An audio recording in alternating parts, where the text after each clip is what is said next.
sa shqiptar jetojnë në Shtetet e Bashkuara të Amerikës, kush janë shqiptarët e parë që mbritën SBA dhe kur mbritën ata.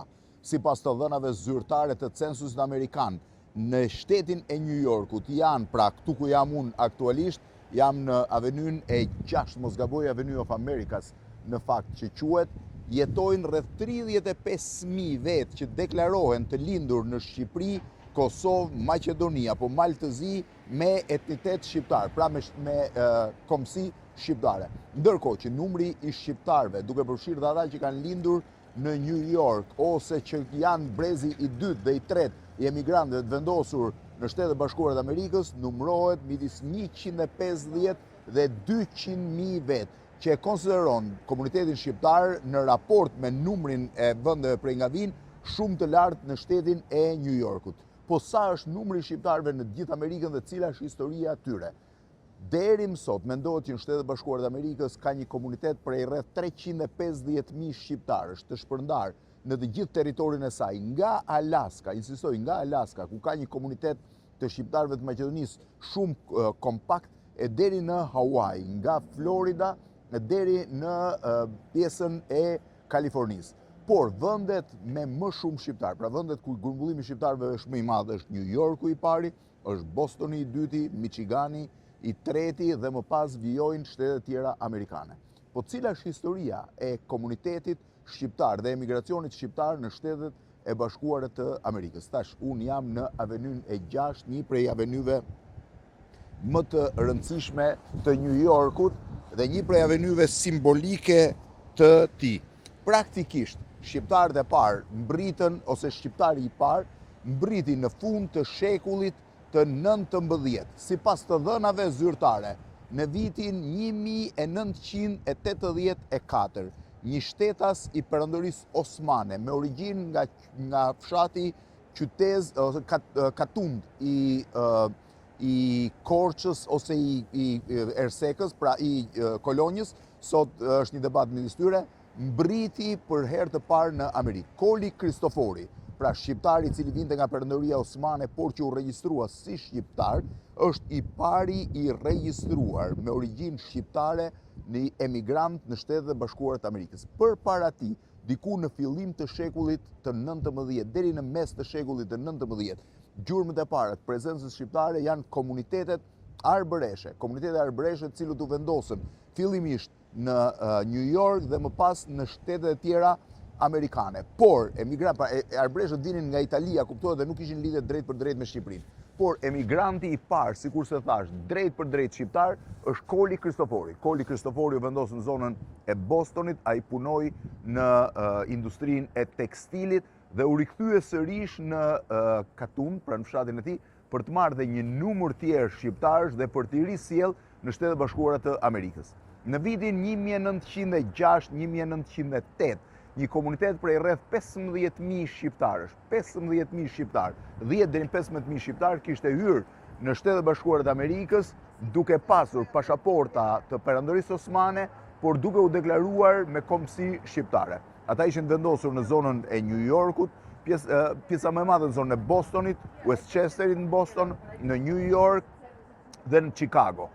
Komuniteti shqiptar filloi të merrej me punë nga më të zakonshmet, por kryesisht ata merreshin me punët në industrinë e asaj kohe dhe diçka, një pjesë tjetër me tekstil. Vetëm rreth viteve 1910-15 ata hynë në një industri e cila do bëj dominuese për komunitetin shqiptar në industrinë e hospitalitetit ose të restoranteve, kryesisht të restoranteve.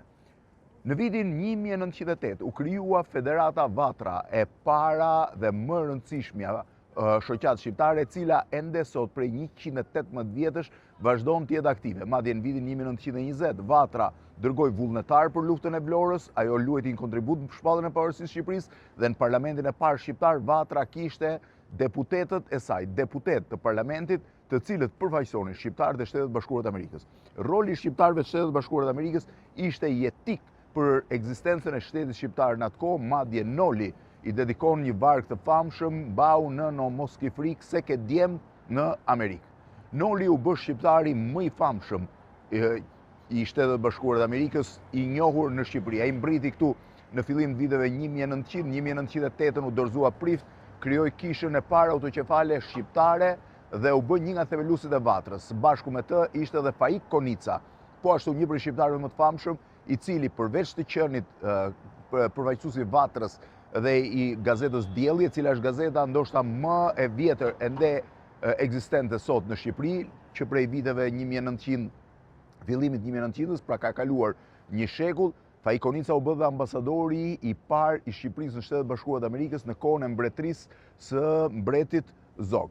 Pra, këta ishin dy shqiptarët më të famshëm që erdhën nga Shtetet Bashkuara të Amerikës. Ndërkohë që shqiptari më i famshëm brenda Amerikës, ose shqiptarët më të famshëm, janë padyshim në gjykimin tim vëllezërit Belushit, të cilët patën një karrierë të jashtëzakonshme në industrinë amerikane të filmit në vitet 80 i pari dhe rreth viteve 90 i dyti. Ndërkohë që milioneri i parë shqiptar i Shteteve të Bashkuara të Amerikës mendohet një shqiptar me emrin Gjergji Prifti, i cili mbriti nga Korça, filloi të hapte restorantet e para dhe u bë shumë i famshëm në midis komunitetit shqiptar dhe një nga organizatorët dhe ai të Vatrës. Më pas, një prej shqiptarëve më të pasur dhe më të famshëm ka qenë Antoni Athanas, i cili u nda nga jeta diçka rreth 10 vjet më parë, mos gaboj, ndoshta diçka më shumë, në moshën 90 ca vjeçare. Ai erdhi në Amerikë në moshën 7-8 vjeçare dhe pati një biznes suksesshëm, duke nisur me restorante dhe duke vazhduar më pas me real estate. Sot në New York është një komunitet jashtëzakonisht i madh shqiptar, i cili është organizuar në një sër shoqatash, përveç Vatrës, si vazhdon të jetë shoqata më e rëndësishme shqiptare në Shtetet Bashkuara të Amerikës, shqiptarët ja kanë qenë të jetë aktiv, pra shumë të organizuar edhe në Këshillin Shqiptaro-Amerikan, në lobimin për pavarësinë e Kosovës. Sot ata dominojnë jetën e restoranteve dhe hoteleve në New York, por sidomos të restoranteve. Sipas të dhënave dhe statistikave zyrtare të Bashkisë së New Yorkut, rreth 50%, më shumë se 50% e restoranteve italiane dhe steakhouse të Manhattanit është në pronësi të shqiptarëve, ndërkohë që nëse fusim tu dhe menaxhimin e restoranteve shkon rreth 82%. Pra 82% të restoranteve me emra italian apo të steakhouse New Yorkut janë në pronësi të shqiptarëve. Kryesisht ata të Malit Zi që qenë më të fortë dhe më të shpejtë erdhën fillim viteve 60-70, ndërkohë që ky komunitet përfshin shqiptarët e Shqipërisë, shqiptarët e Kosovës, shqiptarët e Maqedonisë, shqiptarët e Malit Zi dhe ato të Preshevës, Medvegjës dhe Bujanovcit. Sot në New York, pra ekziston dhe një lagje shqiptare, Little Albania nëse mund ta quajmë, e cila është në zonën rreth Arthur Avenue në Bronx, një zonë fillimisht italiane që më pas u dominua nga shqiptarët.